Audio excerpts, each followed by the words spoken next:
Avete mai avuto un pensiero costante che si ripete continuamente? Un chiodo fisso, un tarlo che scava nei meandri della vostra mente e che non vi lascia pensare ad altro. Avete presente quando ci rimane in testa un tormentone che non riusciamo a levarci dalla mente e si ripropone continuamente? Ci sono situazioni in cui i pensieri possono essere molto più personali e sofferti. Vi è mai capitato di pensare intensamente a qualcosa che temete possa succedere a voi o alle persone a cui volete bene? La vostra mente è come se stesse già vedendo il film di ciò che accadrà, ma quel che è peggio è che la nostra stessa mente riavvolge e riavvia più volte la medesima scena, aggiungendo dettagli, elementi particolari, e il finale non è mai piacevole. Ecco, questo fenomeno si chiama rimuginio. Il principale effetto che ha è buttare legna nel fuoco della nostra ansia, che continua ad ardere.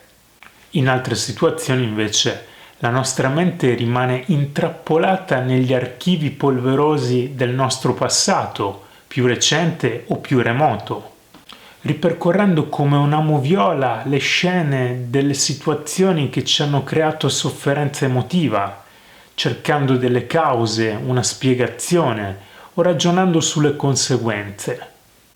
Anche in questo caso l'effetto è quello di gettare benzina sulle nostre emozioni e continuare a provare un crescente senso di tristezza oppure di rabbia o senso di colpa.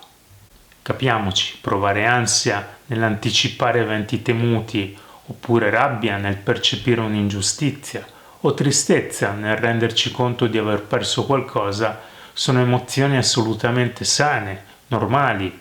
È sano saper individuare e riconoscere le nostre emozioni. Quello che crea sofferenza invece è rimanere impantanati, intrappolati nella tela del ragno, nelle sabbie mobili di eventi che sono già accaduti o che devono ancora accadere, in balia delle nostre emozioni. È perciò utile, anzi fondamentale, riuscire a orientare la nostra attenzione rispetto ai nostri pensieri in modo da riuscire a gestire le nostre emozioni. Smettere di ruminare o di rimuginare sugli eventi del passato e del futuro può sembrare qualcosa di impossibile, come provare a tenere le redini di un mezzo fuori controllo. Oppure, in alcuni casi, ci può sembrare la cosa giusta da fare, pensare a quello che è successo in maniera ripetuta, oppure continuare ad arrovellarsi la mente nel anticipare quello che potrà accadere. Purtroppo, alla lunga, queste modalità di pensiero non sono più utili e anzi diventano logoranti e fonte di stress, fino a diventare esse stesse, più degli eventi stessi, la principale fonte di sofferenza emotiva. Cosa possiamo fare in questi casi? Ci sono delle tecniche che possono venire in soccorso della nostra mente. Ad esempio, ci può venire in aiuto la mindfulness, una disciplina di derivazione orientale che ci aiuta a porre attenzione al momento presente, nel qui ed ora, in maniera intenzionale e volontaria e non giudicante. Allenarci a riportare la nostra attenzione al momento presente ci aiuta a trascinarla via dal mare mosso delle emozioni di ansia, rabbia o senso di colpa legate al passato o al futuro. Ci sono vari esercizi per allenare questa capacità. Alcuni sono legati a dei veri e propri training specifici, altri invece sono esercizi molto informali che possiamo fare nella nostra quotidianità. Vediamone un piccolo esempio assieme. Proviamo a metterci seduti a gambe incrociate come nello yoga, oppure seduti comodamente su una sedia o una poltroncina. Mettiamoci in una posizione vigile ma rilassata. Chiudiamo gli occhi. Manteniamo la schiena appoggiata allo schienale e poniamo attenzione anche ai nostri piedi che poggiano saldi al terreno. Facciamo un paio di respiri, inspirando ed espirando in maniera lenta e profonda.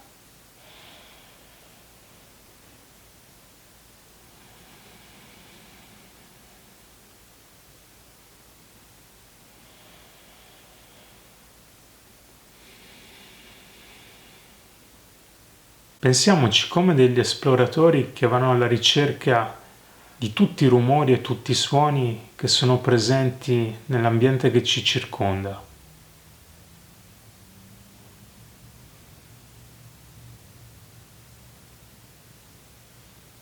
Teniamo acceso il radar della nostra attenzione e cerchiamo di individuare tutti i suoni che arrivano dall'interno della nostra stanza.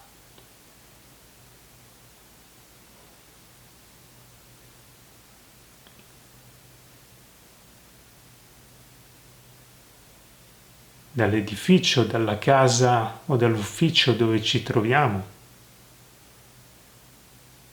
I suoni delle persone che abitano o che stanno vicino a noi, o delle persone che stanno negli appartamenti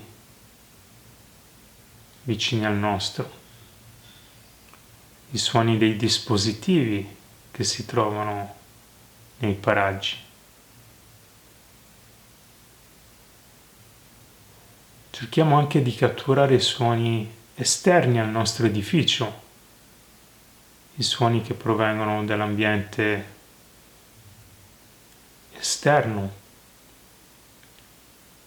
suoni della natura,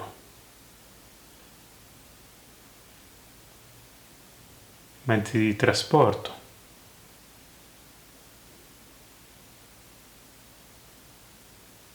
Suoni di animali o altre persone.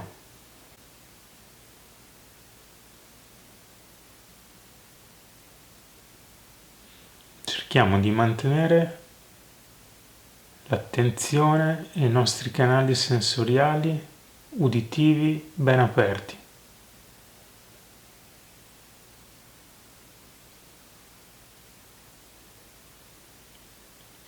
Proviamo a percepire i suoni più vicini a noi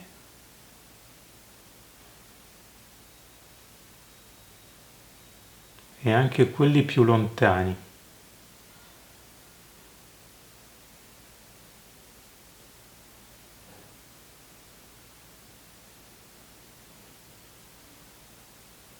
Possiamo anche percepire i suoni che provengono dal nostro corpo, il suono del nostro respiro, della deglutizione, il battito del cuore.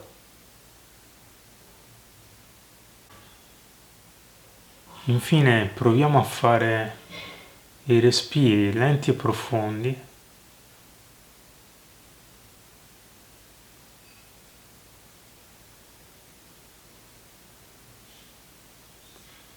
e riprendiamo anche il contatto visivo con l'ambiente, riaprendo gli occhi.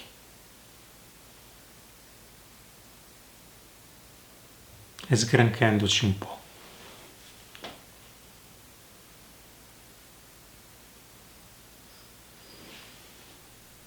Com'è andato l'esercizio?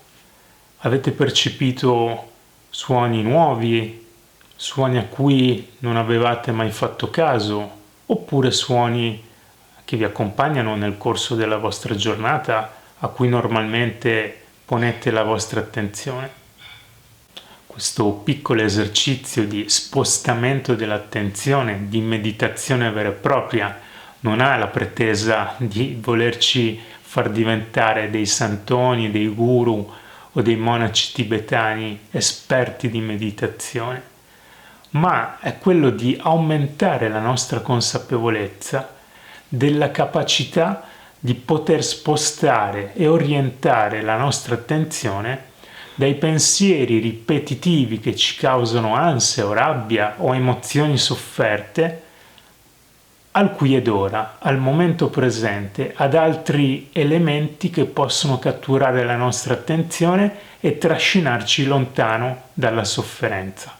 In particolare in un momento delicato come questo, in cui possiamo percepire ansia e preoccupazione rispetto alla salute nostra e dei nostri cari, rispetto alle condizioni lavorative o alle prospettive personali o professionali, è importante renderci conto ed essere consapevoli che possiamo fare qualcosa anche per il nostro benessere psicologico, possiamo imparare a riorientare l'attenzione e a riorientare i nostri pensieri in modo da percepire una minor sofferenza emotiva. Aiutarci a gestire le emozioni, prenderci cura del nostro mondo interiore ed emotivo, è qualcosa che può essere d'aiuto a noi, ma proteggendo noi, proteggiamo tutti gli altri. Naturalmente in questo breve spazio diamo alcuni suggerimenti e spunti che possono essere utili e applicabili nella vita quotidiana, ma che non sono sostitutivi di un training completo o di un percorso psicoterapeutico. Nel caso in cui doveste notare una tendenza forte e ripetuta a ruminare, a rimuginare, ad avere pensieri che non vi danno tregua e che vi causano un'intensa sofferenza emotiva, è sempre consigliato rivolgervi a uno psicoterapeuta che potrà aiutarvi ad approfondire e capire quali meccanismi e quali schemi interpersonali stanno alla base di questi problemi e potrà anche suggerirvi altre tecniche valide per riuscire a gestire la vostra sofferenza emotiva e a stare meglio. Bene, spero che il video sia stato utile, vi abbia dato alcuni spunti di riflessione, alcune informazioni interessanti e potete sempre scrivere e commentare per farci sapere come è andato l'esercizio oppure per fare delle domande, dei commenti, dei suggerimenti in merito a questo argomento o ad altri argomenti che vorreste sentire e affrontare.